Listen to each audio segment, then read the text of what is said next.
So, kicking off in depth, we're going to have a look at the Mail first. Lewis, what are they leading with for Sunday? Well, they are leading with, you see, you don't have it because it's not on the screen. You should have saved it, but you threw it on the ground there. Sorry about that. Fat cats cash in on cost of living squeeze.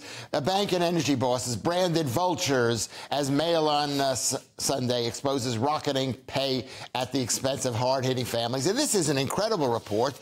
Do you know what they have shown? They have shown that the executives at the top 100 companies in Britain make way more money than the average worker. I was going to ask, Lewis, is this really news? I mean, I was pretty much aware that these multimillionaires were earning millions. That's pretty much it. I think what they're saying, Nick, here is that there's a kind of hypocrisy here. You know, if you're during a cost of living crisis, we've all got to tighten our belts. We've got to redistribute wealth. Very much a Mail on Sunday kind of approach, I think. Yeah, firstly, you're quite lucky when you did that kind of comic approach, so there were no really dark headlines. You know what I mean? When you were crumpling them up and throwing them. That's what I was thinking. But you know, it's not dark, but it's not great.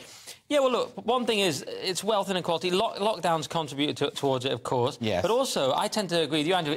I tend to think it is a sort of natural Pareto distribution. I can't get that worked up. Socialists will shout at me. But, of course, always seems to be the case. There's the ultra-rich, and they're always there. I think isn't the issue that, you know, energy bosses in particular, I suppose just poetically speaking, it doesn't look good, does it? You know, when the energy bosses are making all of this money and the rest of us are going to be paying huge energy bills this winter and the government aren't going to subsidise it, that's the issue, isn't it? We don't like that. No, it isn't the issue. The issue is people like to complain, and this is in every country. I think especially with British people, they just naturally, they don't like the idea that someone's doing better than them. Yeah, but nobody needs to have hundreds of millions of pounds. I mean, you would give yours away if you had that kind of money, wouldn't you? No, I wouldn't give it away, and you don't know where to go. No! I would. Have you met Lewis? Have you seen his personality profile? Profoundly selfish. It would go to charity. One thing that bothers me, though, maybe you'll agree here, Lewis, is that a lot of it's gone to AstraZeneca. You know, the pinnacle of the pay table is Pascal Suarez or something from AstraZeneca, who received 15.3 million. I mean, and did we really need the safe and effective treatments? I mean, you know, were they worth all that money? I'm just going to ask. I don't know what I'm allowed to say. OK, well, we won't go down that rabbit hole quite yet.